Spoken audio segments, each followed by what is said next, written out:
Hello everyone, I am Rinku Mehta. मैं हमारे channel Rinku classes में आपका स्वागत करती हूँ। आज का मेरा ये video KG first and second class के स्टूडेंट्स के लिए है और इसमें मैंने इंग्लिश ग्रामर का टॉपिक लिया है कंजक्शंस। देखेंगे हम इस वीडियो में कि हम बच्चों को कंजक्शन का यूज करना कैसे सिखा सकते हैं एग्जाम्पल्स की हेल्प से। वैसे तो इंग्लिश ग्रामर में बहुत सारे कंजक्शंस होते हैं, बट बेसिकली जो केजी या फर्स्ट क्लास में बच्चों को सिखाए जाते हैं, आज मैं आपको उन कंजक्शंस के बारे में बताऊंगी। सबसे पहले हम देखते हैं कंजक्शंस का यूज कहाँ होता है। Conjunction, joining words. कंजक्शंस का यूज हम वर्ड्स को ज्वाइन करने के लिए करते हैं। अगर हमें दो सेंटेंसेस दिए हुए हैं, उनको हमने एक सेंटेंस में बनाना है, तो हम कंजक्शंस का यूज करते हैं। आज मैंने कुछ मेन कंजक्शंस लिए हैं जो केजी या फर्स्ट में बच्चों को सिखाए जाते हैं, तो देखते हैं हम उनका यूज एग्जाम्पल्स की हेल्प से।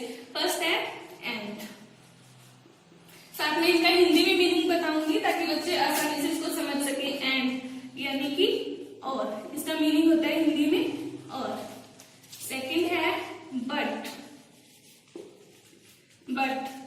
पर, मगर, परंतु।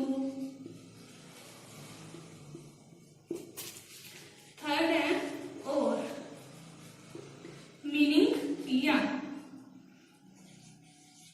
बिकॉज, क्योंकि।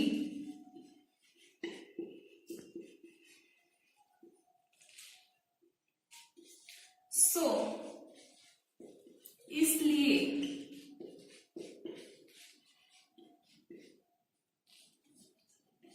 येट, फिर भी। आज मैंने मेरी वीडियो में ये 6 कंजक्शंस लिए हैं। अब देखेंगे हम इनका यूज कैसे करते हैं। एंड और का यूज करते हैं हम सिमिलर सेंटेंस के लिए।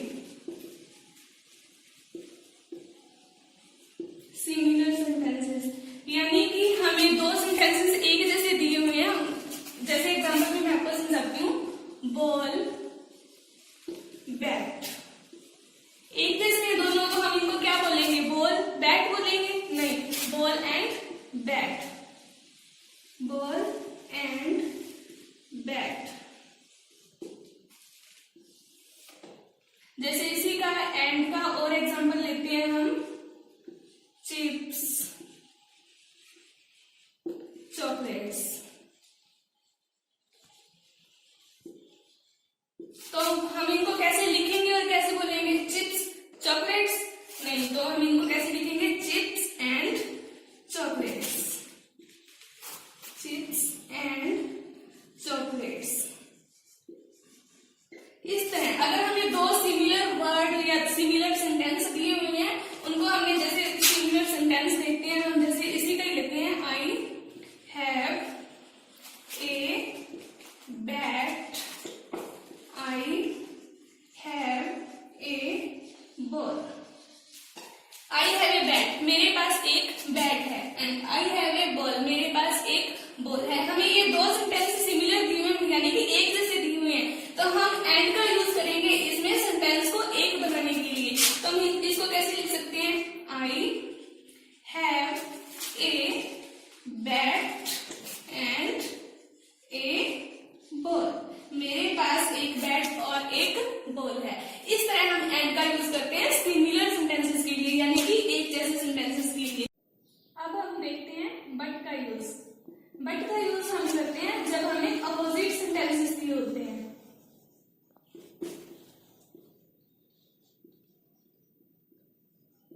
अगर हमें दो सेंटेंस दिए हैं, दोनों एक दूसरे के अपोजिट हैं, तो हम बट का यूज करते हैं। अब हम समझते हैं बट का यूज एग्जाम्पल्स की हेल्प से। जैसे फर्स्ट एग्जाम्पल मैंने ले लिया, math is difficult. Math difficult है, I like it. But I like it, तो हम यहाँ क्या यूज करेंगे? बट मैथ है तो डिफिकल्ट, परंतु इसके अपोजिट क्या हो गया? आई लाइक इट। डिफिकल्ट होने के बावजूद भी ये सब्जेक्ट मुझे अच्छा लगता है। तो हम इसको कैसे लिखेंगे बट का यूज करके? Math is difficult but I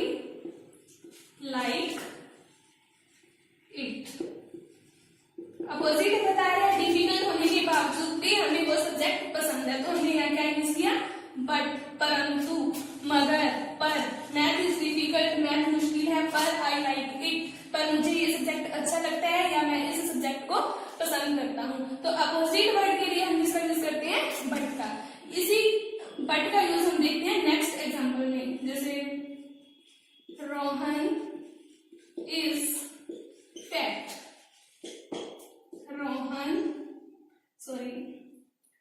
he is active। Rohan is fat, Rohan मोटा है, he is active, वह एक्टिव है, यानी कि वो मोटा भी है परंतु एक्टिव भी है। तो हम इसको कैसे लिखेंगे बट का यूज करके, Rohan is fat but he is active. Healthy होने के बावजूद भी वो एक्टिव है, तो अपोजिट बताया है, तो हमने क्या यूज किया बट। परंतु रोहन इज फैट, रोहन मोटा है परंतु ही इज एक्टिव, परंतु वो एक्टिव भी है, होशियार भी है। इस तरह हम बट का यूज करते हैं अपोजिट सेंटेंसेस के लिए। नेक्स्ट हम देखते हैं और का यूज हम कैसे करते हैं।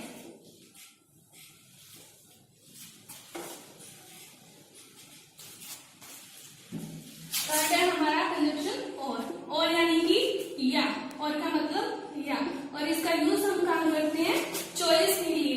अगर हमें दो चीजें दी हुई हैं, उनमें से हमने चॉइस पूछनी है दो चीजों में से, तो हम और का यूज करते हैं। जैसे एग्जाम्पल देखिए, टी और कॉफी, चाय या कॉफी, और यानी कि या, दोनों में से एक चॉइस पूछनी हो, टी और कॉफी। देखते हैं हम एग्जाम्पल नेक्स्ट इसका, जैसे would you like to have tea और कॉफी।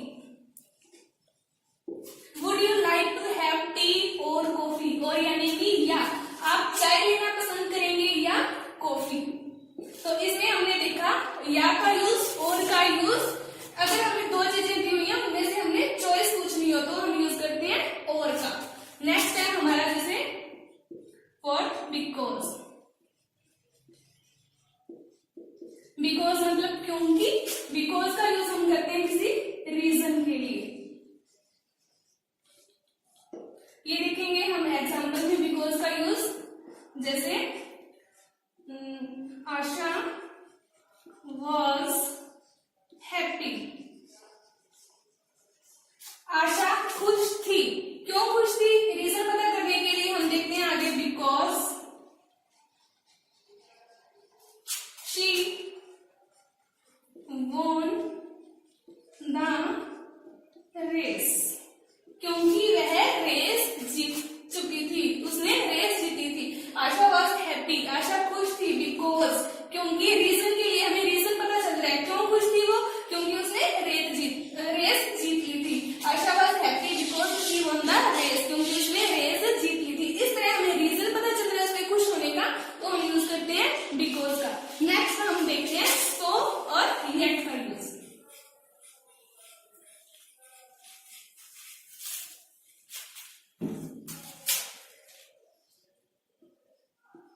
सो यानी कि इसलिए, सो का यूज हम करते हैं किसी इफेक्ट के लिए, या आगे क्या हुआ पूछने के लिए, आगे क्या हुआ, इस तरह। जैसे एक एग्जांपल की हेल्प से समझेंगे, जैसे सो का एग्जांपल मैं लेती हूँ फर्स्ट, आई वाज टायर्ड, मैं थक चुकी थी। आगे सो इसीलिए, आई वेंट टू स्लीप, इसलिए मैं सोने चली गई थी। आई वॉज टायर्ड, मैं थक चुकी थी, तो आगे हमने अफेक्ट बताया, मतलब आगे क्या हुआ, तो हमने सो का यूज किया। सो यानी कि इसीलिए, इसलिए आई वेंट टू स्लीप, मैं सोने चली गई थी। इस तरह हमें अफेक्ट पता चल रहा है, यानी आगे क्या हुआ तो हमने यूज किया सो का। नेक्स्ट हम देखते हैं येट। येट यानी कि फिर भी, या still.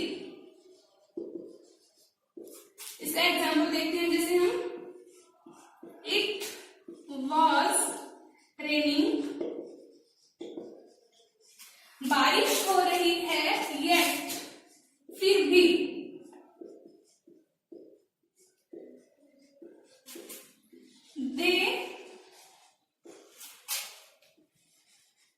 did not carry an umbrella. It was raining, बारिश हो रही है, yet का मतलब फिर भी, यानी yet फिर भी they did not carry an umbrella, बारिश होने के बावजूद भी वो अम्ब्रेला लेकर